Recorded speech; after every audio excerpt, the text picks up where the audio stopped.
नमस्कार मंडळी, यशोदास किचनमध्ये तुमचं स्वागत आहे. तर आज आपण बनवतोय ओल्या मटारची करंजी.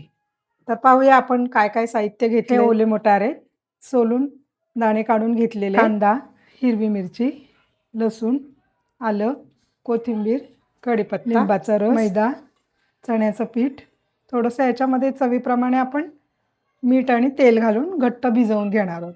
तर आपण बघूया काय-काय करायचंय ते. हे आपण आता वाटण करतोय. लसूण, मिरची, कोथिंबीर, कढीपत्ता हे आपण एकदा क्रश करून घेणार आहोत. त्याच्याबरोबर मटार पण थोडे क्रश करायचेत आपल्याला. पाहू शकता हे आपण असं क्रश करून घेतलेलं आहे. तर आपण आता याचं सारण बनवून घेऊया. चला, आपली आता कढई तापलेली आहे. आपण सारण तयार करून घेऊया. पहिलं तेल घालूया, छान गरम करून घेऊया. थोडंसं हिंग. आता आपण कांदा घालूया. कांदा पण छान गुलाबी रंगावर परतवून घ्यायचा आहे आपल्याला. पण पाहू शकता आता हे मस्त गुलाबी रंगावर आपला कांदा फ्राय झालेला आहे. तर आता आपण याच्यामध्ये थोडेसे तीळ आणि थोडेसे बडीशेप असं आपण घालणार आहोत.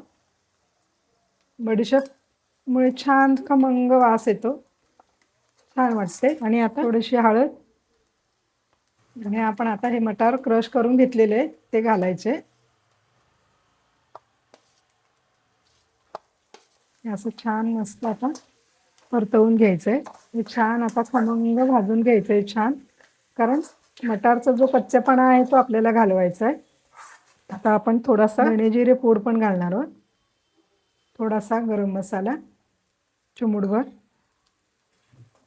आता आपण छान मिक्स करून घ्यायचंय. चवीप्रमाणे मीठ घालायचंय.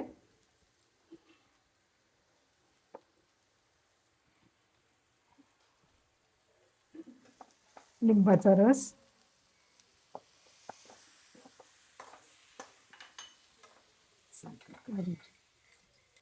थोडीशी चवीप्रमाणे साखर.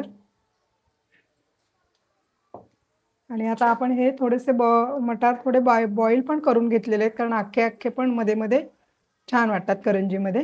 हे थोडेसे मी बॉईल करून घेतलेले आहे, ते पण आपण थोडे मिक्स केलेत आता. आणि आता लास्टला थोडीशी कोथिंबीर.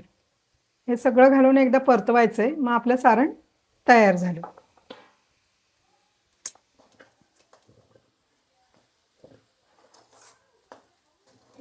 असं आपल्याला एकजीव करून घ्यायचं आहे. आता आपण मैदा आणि चण्याचं पीठ जे आहे ते आपण छान घट्ट मळून घ्यायचं आहे आपल्याला ओल्या करंज्यासाठी.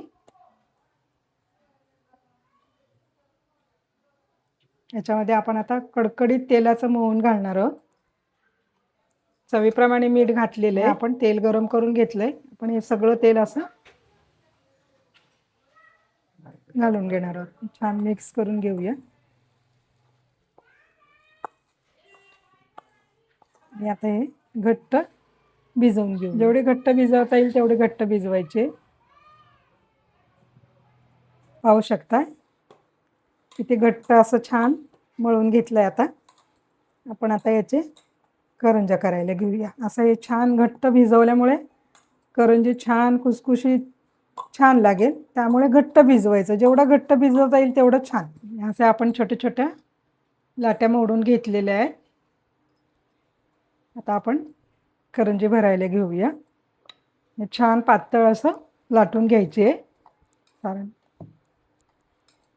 हे पाहिजे असं छान पातळ लाटून घ्यायचे. आणि मग आपल्याला हवं तेवढं सारण भरून छान सगळ्या बाजूनी बंद करून घ्यायचे.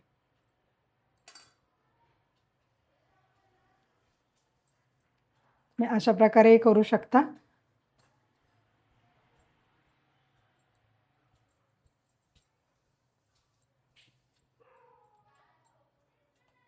असं खाली ठेवून थोडं दाबून घ्यायचं, म्हणजे आपलं सारण बाहेर येणार नाही तेलात सोडल्यावर. छान बंद करून घ्यायचे. हे पहा अशा प्रकारे भरून घ्यायच्यात. आपण असे अजूनही थोडे करून घेऊया, मग तळायला घेऊया. आपण आता अजून काही करंज्या भरून घेतोय. हे छान घट्ट भरून घ्यायचे, ती पोकळ राहता कामा नये. हे असं आपण करू शकतो. जर पीठ खूपच कडक असेल थोडंसं पाण्याचा बोट लावलं तरी चालणार आहे प्रेस करताना. जर नाही होतंय सहजासहजी तर तसंही करू शकता.